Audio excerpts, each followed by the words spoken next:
Friday Night Blitz is sponsored by Fairway Meat and Grocery.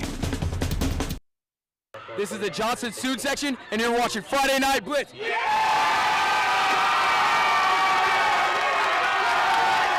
Well, welcome into Friday Night Blitz. I'm Raina Garcia, joined by Jake Brennan. And Jake, it's hard to believe that we are at the halfway point of the regular season. And on top of that, district play kicked off for many teams, and that's when teams want to be playing their best football. Yeah, it's the first night of district play for 4A. In my opinion, it's the most wide open class. Yeah. No undefeated teams. And for our game of the week, whoever wins it gets off to a crucial 1-0 start.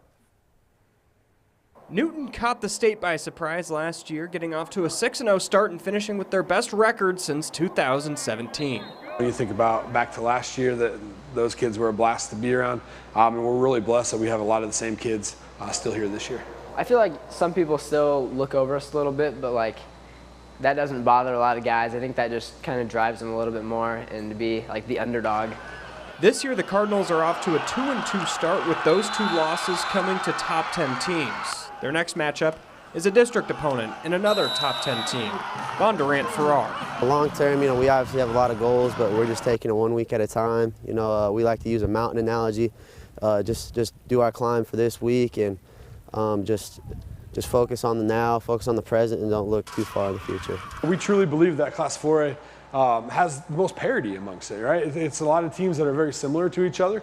And so, there's a lot of teams week in, week out, and it's a dogfight. The Blue Jays are 3-1, large in part to Titus Cram, one of the top running backs in the state, averaging a whopping 9.1 yards per carry. He's been a great player all along, but man, his maturity and his leadership and just his mental approach has grown so much over the last year. It's just been really neat to see just how focused he plays and how he's contributed in every aspect of the game. He's their best player. He's their go-to guy.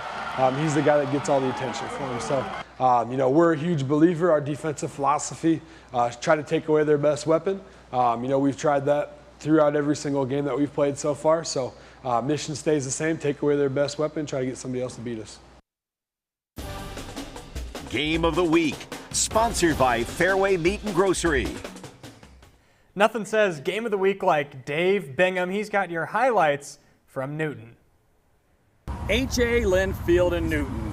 What a tradition. Where else would you rather be in week 5 than right here, right now? Newton hosting Bondurant-Farrar. This is their first district game.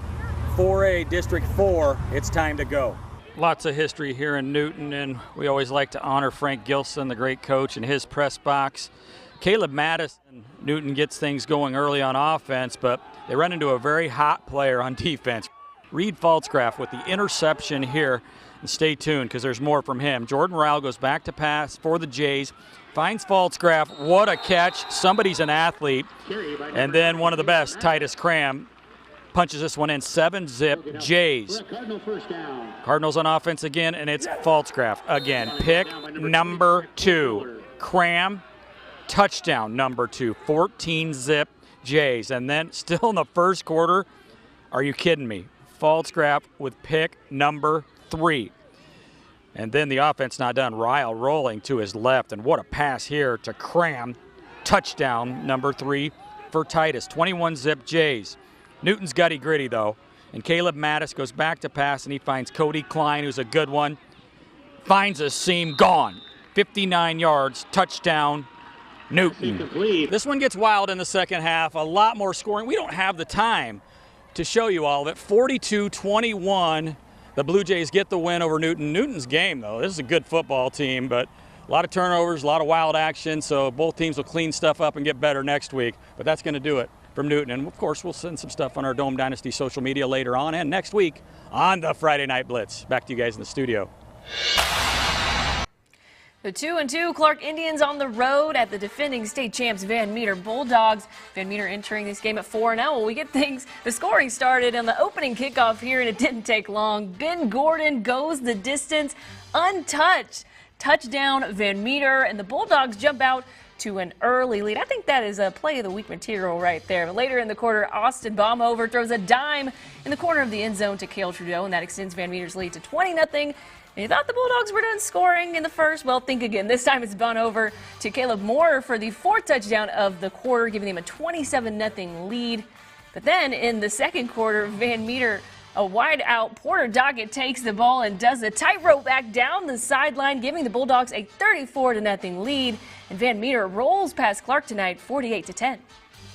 Homecoming for Johnston at home against number 4 Waukee. The Warriors are off to a good start, but Johnston gets off to a good start in this one. Will Nuss drops back, finds Adrian Brodas, 27 yards, score 7-0 Dragons. Second quarter, still 7-zip. It's 4th and 1 for Waukee. Grant Gamble bounces one outside, untouched, 39 yards for the score. We're tied at 7. There was some stout defense in this one. Still 7-7, end of the second quarter. Johnston takes a 10-7 lead, but Waukee scores on a strip sack with 2 minutes to go and wins a road game 14-10. Well, we're going to take a quick break, but when Friday Night Blitz returns, we'll hear from the 2 Lincoln players as they reflect on their record-setting performances last week.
Our first play of the week candidate comes from Marshalltown's Trayshawn Brooks. Just before the half on kickoff, he finds some room and goes 90 yards to the house. Nothing beats a kick return in football. The Bobcats went on to defeat Ottumwa. Homecoming for Indianola against Ballard. First quarter, Indianola's pinned on their own 5. Andrew DeWall goes to an out route for Eli Fox, and he goes the distance. This is a special one for me. I've known Eli for a long time. He's a great young man. Proud of you, kids. 7-0 Indianola, tied at 7 now. Mason Gatchell, the Bomber quarterback, drops back, completes to cuts the lead to just 4, and Indianola goes on to win a close one on homecoming, 30-27. Last week, 2 Lincoln football players had record-breaking performances in their win over Des Moines North, and now they're looking to use that momentum to keep moving the program forward. The gift to J-Man, and he's got room to run off the outside, 45, midfield, 45-40, down the far sideline, he's gonna go, 73 yards, touchdown Lincoln.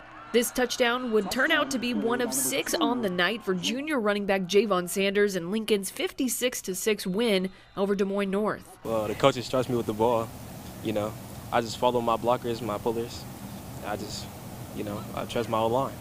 That performance set 3 new individual school records for most touchdowns in a game, rushing touchdowns in a game, and points scored in a game.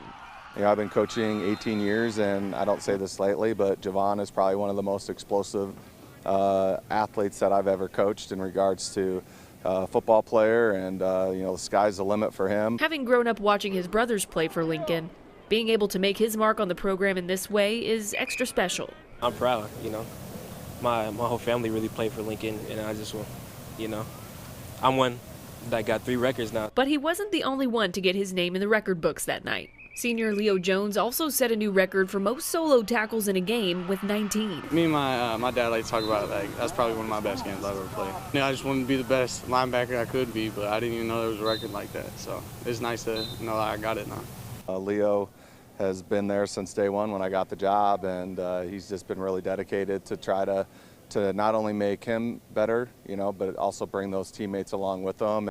Even with those records to their name, both Javon and Leo say there's more work to be done, and their focus is on continuing to help their team win. We got to keep going. This is not our ceiling. We can get way higher than this. The Rail Splitters trying to come away with the win on homecoming against Council Bluffs Lincoln. And we just told you about Javon Sanders, the Class 5A rushing leader. Takes this one 44 yards to the crib with just under 3 to go in the first quarter. He and Dowling's Rashad Davis are neck and neck for rushing touchdowns this season. It looks like he might have tied him there. But second quarter, the Rail Splitters defense comes up with a big play. Aaron Guerrero with the over-the-shoulder interception. A nice play for the senior there. And the Rails come out on top in the Battle of the Lincolns, 21-14. That was the Battle of the Lincolns. Let's go the Battle of the Variations of West. Waukee Northwest at home against Waterloo West. First quarter, Wolves quarterback Sam Johnston. He likes to throw, but he also likes to run. Keeps it, hits the gap, goes 49 yards. Touchdown Northwest, 7-0. Still in the first quarter. Johnson passes this time, drops back. Maverick Inman catches it, 15-0. Wolves. And yeah, we're still in the first. Ryan Woodruff stays low and rushes 13 yards, 22-0. And the defense was legit too. Harry Linen intercepts the pass. Waukee Northwest 64, Waterloo West 0. Well, there is still plenty more to come here on Friday Night Blitz. Coming up, we'll hear from the Ames Little Cyclones after their big win over Roosevelt in this week's edition of Inside the Huddle.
Blitz!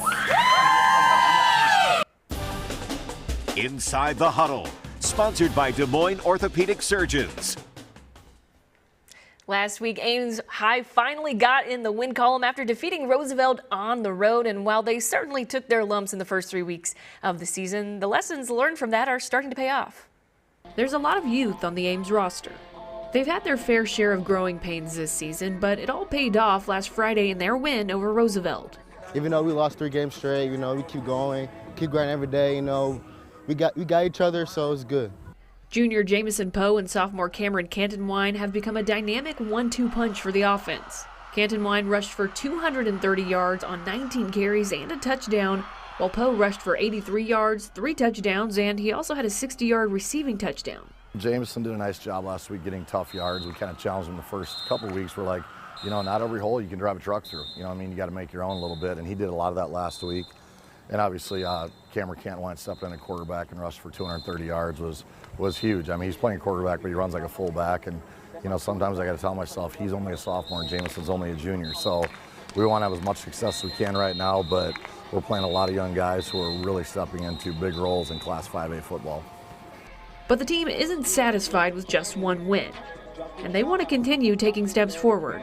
We came in on Sunday, and when we win, we make a highlight video and all this stuff, and I'm like, okay, the kids are going to be excited because a lot of young guys, and they were kind of quiet. And I even, after we were done on Sunday, I called my coach, I'm like, okay, what happened over the weekend? What are they mad about? What happened?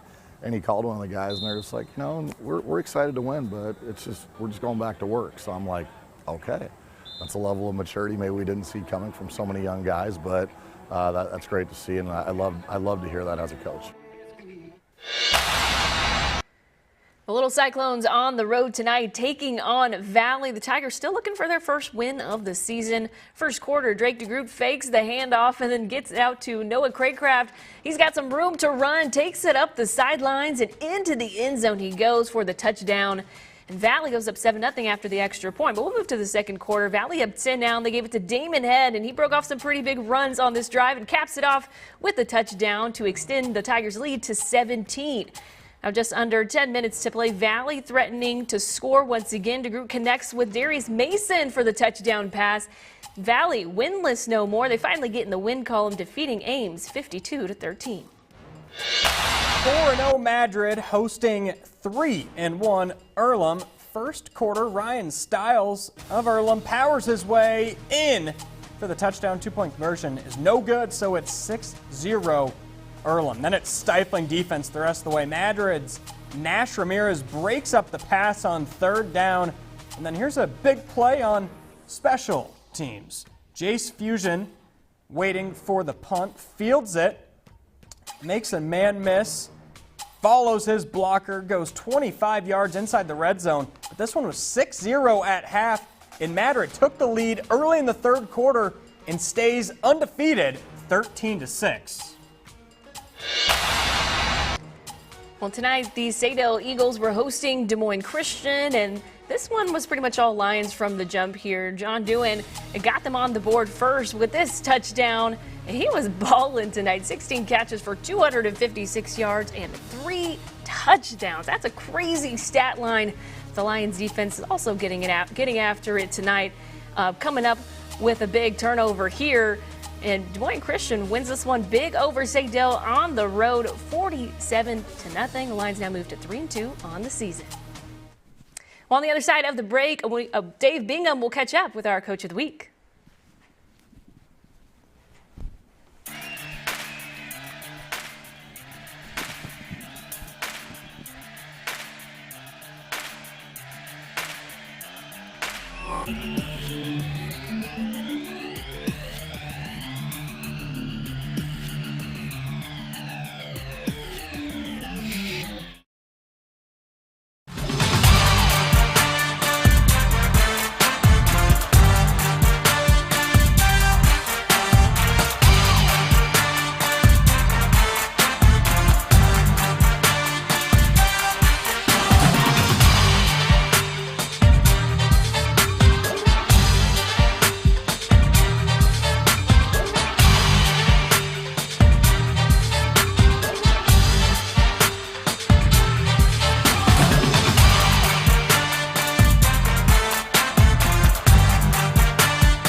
it was a lovely night for some football last night, or some bonus splits as we call those Thursday night games featuring Roosevelt and Dowling Catholic. The Maroons striking first, though. They give it to Rashad Davis, who powers his way in for the touchdown. Dowling takes a 7-0 lead in the first quarter, but the Roosevelt defense now with under a minute left in the quarter, and Eddie Fulton picks off Dante Cataldo in the end zone to prevent the score. Second quarter now, Cataldo getting some redemption here, though. He connects with Hank Brown for 6. Later in the quarter, the Rough Riders back to punt here, but check this out. The Maroons block it, and Nick Frericks falls on it for the touchdown. Dowling goes on to get the shutout win over Roosevelt, 50-0. Coach of the Week, sponsored by Waukee Heating and Cooling. Bondurant-Farrar started off district play with a win over Newton, so we'll send it out to Dave Bingham, who's with our Coach of the Week. All right, welcome back to the Friday Night Blitz Coach of the Week, and Zach Font's with us from Bondurant-Farrar. Talk about feeding the beast and some of those things. You have a talented football team. Things went well for you, but teams don't quit when you get teams like this one that you had to play tonight. So you learn a lot about your team. What are your thoughts right now? Well, I mean, I think the biggest thing for us is just like, we do have a very talented football team, and we've got a lot of guys with a lot of experience. But we've talked a lot about, we have a tough schedule. We play a lot of really great teams, but I think ultimately for us, like, we just try to focus on us. And so, we say that our greatest opponent is us. And, I think there's so many things with human nature, the ebbs and flows, especially being the age that these kids are, man, it's like there's 24-hour cycles. Like one cycle you get a great, locked in kid, and then the next one it's like you got to do something to refocus, remotivate. So we just talked a lot about, man, like our greatest opponent is us, and if we can master ourselves, then that's the number one thing. But yeah, man, I'm really proud of them.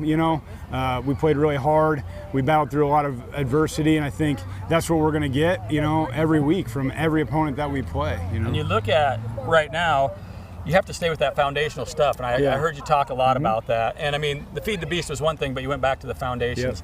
How are you keep implementing those and still practice and work hard and make that connection? So I'm fortunate enough to be able to do a leadership class with a lot of these guys, and so we've been talking about this stuff for years and years and years. And it's just like now it's just a simple reminder, like character plus preparation plus performance equals results, right? So if the results aren't what we want, then we better check our character, our preparation, and performance to see where we're lacking.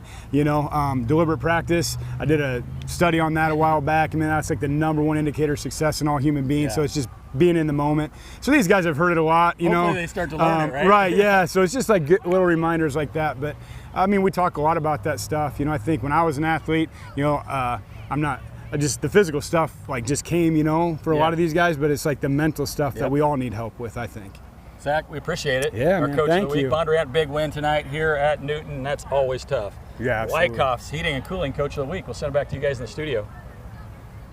All right, well, a quick correction on that Des Moines Christian Sadell game. The stat line I read for John Dune, actually, for the season, not for that game. That would have been a crazy game if you would have. Still impressive. Hey, still good on the season. Things get a little chaotic on Friday nights, so my apologies for that one. But with that being said, it's time to look now around social media to see what people had to say about tonight's game. So let's go ahead and get that pulled up there. So this was some news that came through about the Marshalltown-Ottumwa game. It was actually called off at the half due to a safety concern by officials and administration. There were reports, I believe, of a gunshot heard in the area, so that's why they went ahead and took precautions to call the game off. And really hoping scary stuff. Yeah, hoping everyone stays safe over there. This is what Kaid Nessen is saying is the greatest shot of all time. That is. Look at the quality of that camera work. Wow. And the fireworks in the background. Creston, 5-0, beating Harlan. Yeah. Not a lot of teams beat Harlan. Nope. Creston is off to a great start. I think it's safe to say that might be the real deal this season. Well, looks like this is from Bondurant-Farrar, giving a shout out to the cheerleaders in the student section. Of course, we need to appreciate them. They get the atmosphere hype for everyone, and so shout out to all of those student sections and cheerleaders all across. And they went 35 minutes. I know that's an exact drive because I made it. ADM takes Caraboon 42-0. I would guess Aiden Flora had a big day. We'll hear from him coming up later in the show. Man, ADM's rolling. Yeah, they are. And this was comes to us from Des Moines Lincoln. Javon Sanders breaking off another touchdown run here. And we actually found out he broke yet another record tonight. I believe most rushing yards in a game. A new school record for him. I mean, I'm just curious to see how many school records he breaks by the end of this season. It's more newsworthy when he doesn't break the record at this point. He has been on fire these last 2 games. And then this is the game I was at. The middle school, might have been the elementary section. They were chanting, Waukee sucks. Waukee sucks. Who's teaching these kids? And they're teaching them young how to be bad sportsmanship. So all in all, though, it was a great atmosphere at Johnston. You gotta love a little trash talk, though. No harm, no foul on that one. But I like it. I like the fire. Yeah, no, it was funny. Good stuff. Well, don't go anywhere because when we come back, we got plenty more to go for you here on Friday Night Blitz.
Last week, the North Pole Comets moved to 3-1 on the season with a decisive win over Humboldt. So let's take a look back at how it all played out in this week's Dome Dynasty recap.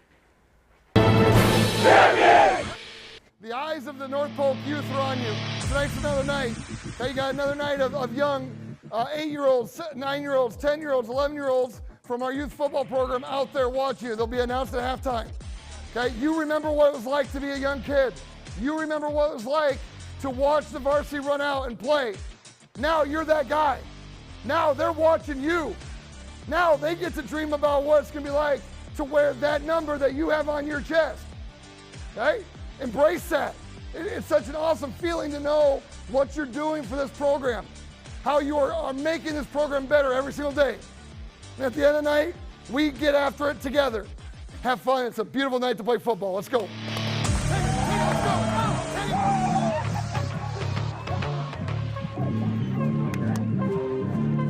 On ball, Looks like Matson lost the handle on that. Couldn't quite reel it in. He fumbles it. North Polk falls on it. They've got it. This is Foster from 2 yards out, walks into the end zone. Touchdown, Comets. Peterson, nowhere to go. Zosky, play action, fires deep down the middle of the field. He's got his man, it's complete. It's gonna go all the way, that's Jake Hout.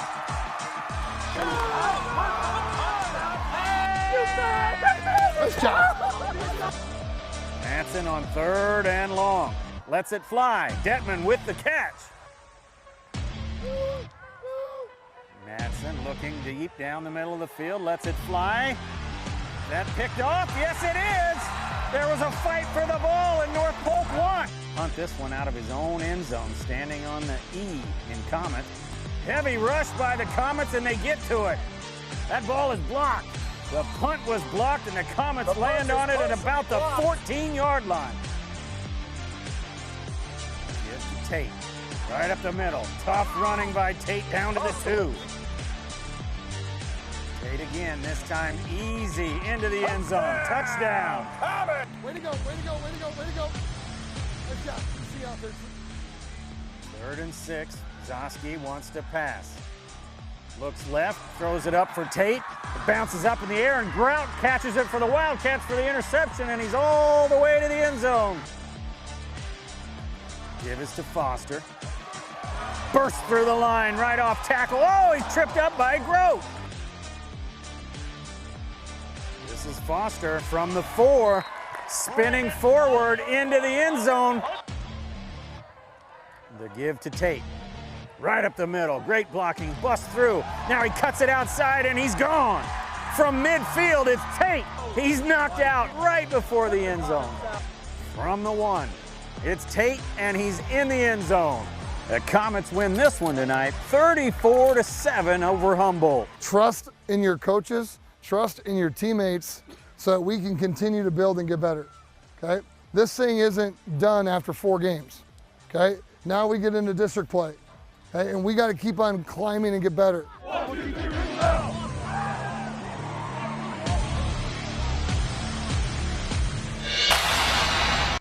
All right, well, North Polk hosting Des Moines North tonight, and they're going to strike first in this one with just under 10 minutes left in the first. Braden Foster bounces to the outside, gets into the end zone to put the Comets on top. And North Polk would have another trip to the red zone, and they capitalize on it, this time with B.J. Tate, who gets across the goal line to double up the lead after the extra point. And North Polk dominated this one, getting the win over Des Moines North, 57-0.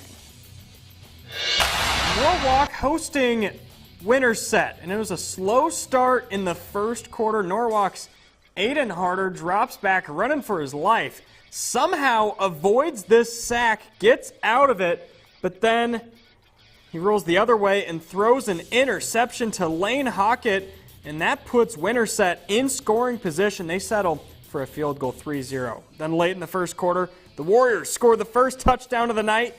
Kyler Rodman puts Norwalk up 10-3. But the Huskies strike right back. Hunter Lyon to the tight end, Jaden Cooper. We're tied at 10-all. But then right before halftime, back to the QB. Harder this time. The run is successful. He gets into the end zone, 17-10, and the Warriors pull away in the second half, 37-17.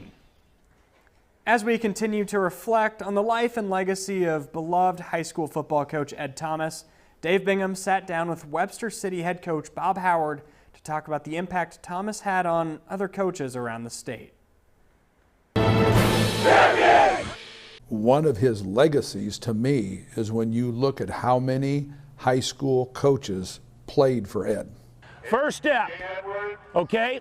This is what it's all about. Now, you guys got a chance to live a dream right now, fellas. Now we get ready for the next game Monday night. I would doubt there's another coach, high school coach, that has as many ex-players that are out coaching high school. Then that message that Ed gave them, the faith family football, which wasn't a saying, that was Ed, way before the tornadoes. mean, way before the attention, you know, rightfully so, that was focused on the tornado and the community and Ed's role in that. But it was those messages went with those players. Ready! Ready! One of the big lessons I also got from Ed, you can be competitors and you can be rivals without having to badmouth the other guy, or, you know, hate your opponents and all that stuff. You know, that part was a big influence of Ed Thomas, and I think that's a big part of this award. Obviously, the faith part was huge, and there's going to be a lot of guys speak about that, and rightfully so. But it wasn't just lip service with Ed; he lived it. I mean, and before they were AP, before they were, you know, sending teams to the Dome all the time. A lot of coaches give lip service to what kind of men they're creating. That was a big deal to him. A lot of people say it, and maybe they mean it at the time, but what do they do when push comes to shove? Ed's values and character was every day, 365 days a year. It wasn't just when cameras were on. It wasn't just when he was getting interviewed, or it wasn't for, you know, show. He lived it. We're going to take another quick break, but when Friday Night Blitz returns, we feature ADM's Swiss Army knife, Aiden Floor, and how he's leading the Tigers to a hot start.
Time for Play of the Week candidate number 3. We stay with the theme of long, explosive plays. This is Indianola's Eli Fox going 95 yards off the pass from Andrew DeWall.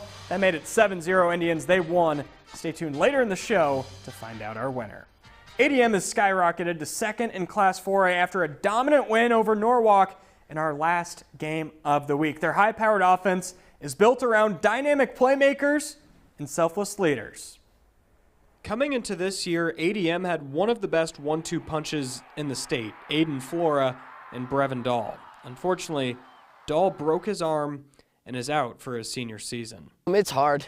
We've been playing football since we were little, and then our last season, not being able to play with him is going to hurt, not only on the field, but as a friend and as a teammate. He's an incredible leader, just on and off the field.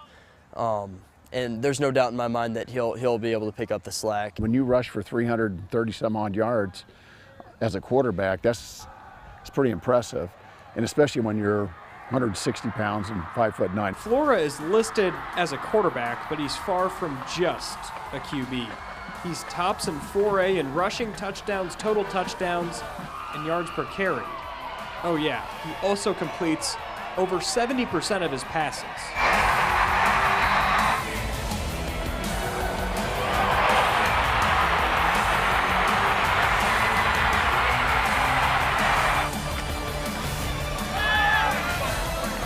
Flora was a running back in youth football, was moved to quarterback in middle school, then became a receiver his sophomore year before moving back to QB as a junior. Whatever the team needs, I'll do.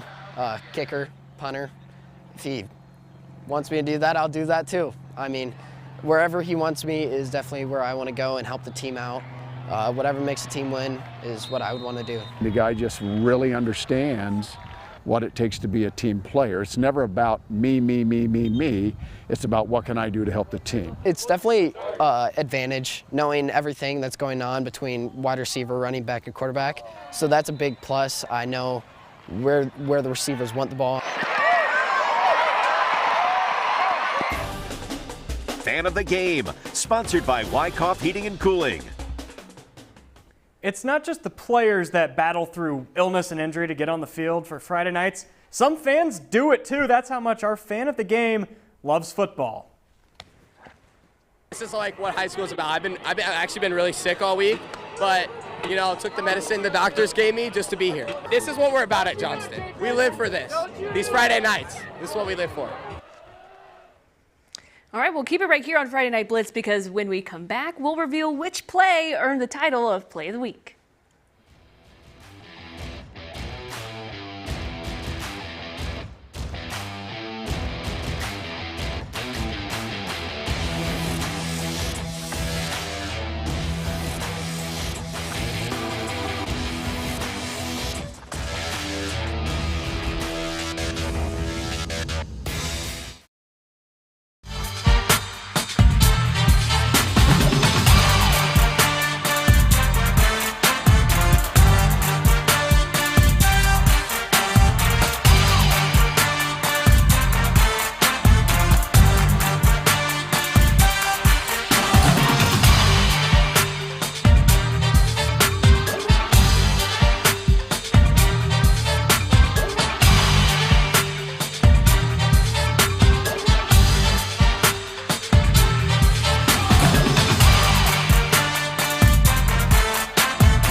Taco John's.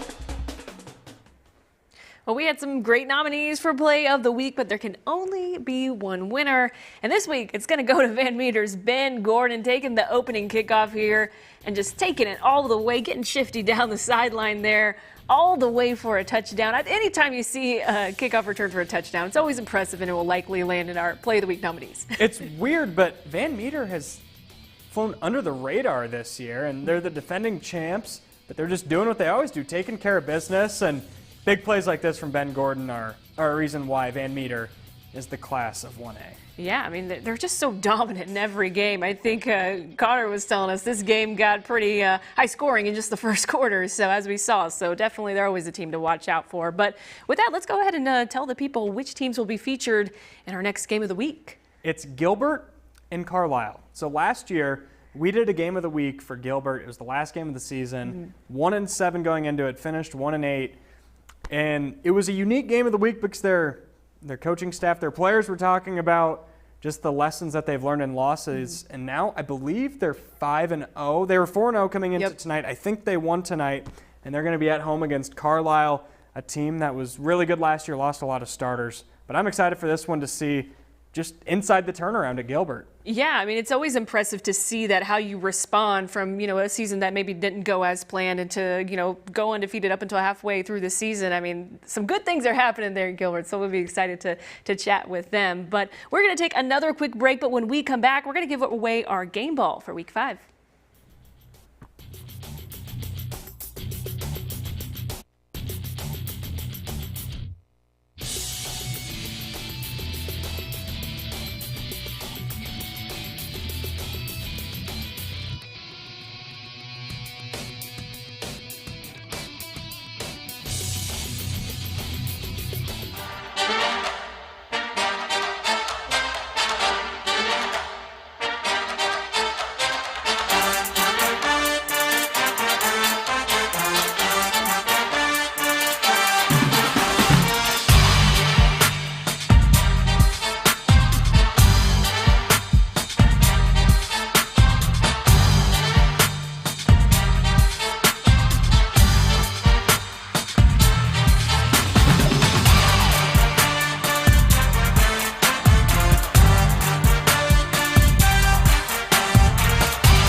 By Fairway Meat and Grocery.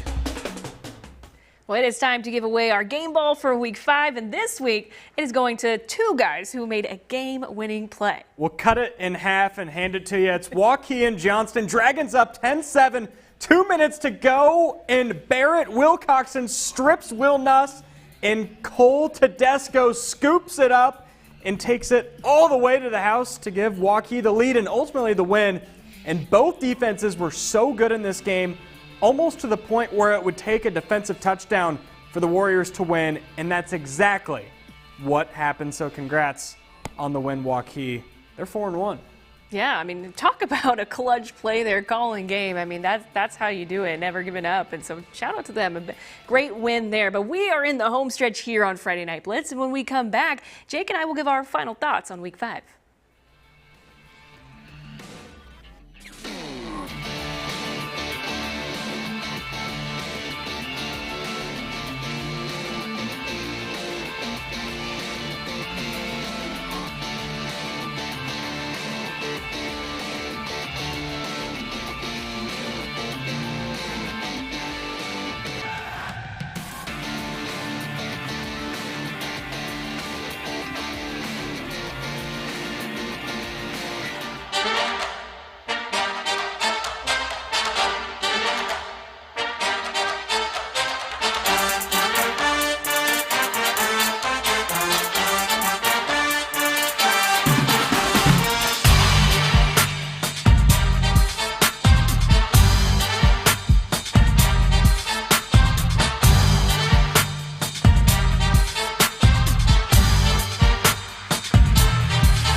Well, before we get out of here, Jake, what stood out to you most in Week 5? Let's go to that game of the week. Bondurant-Farrar Newton.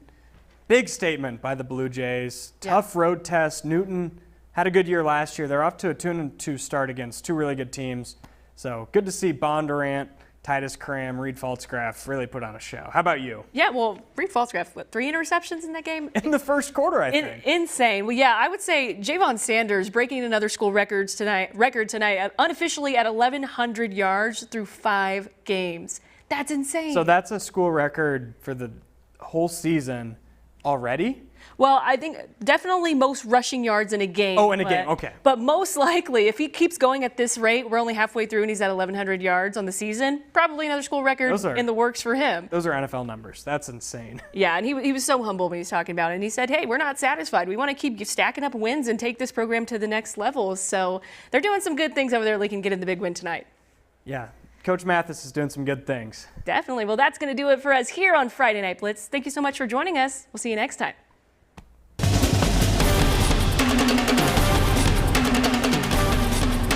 Friday Night Blitz is sponsored by Fairway Meat and Grocery.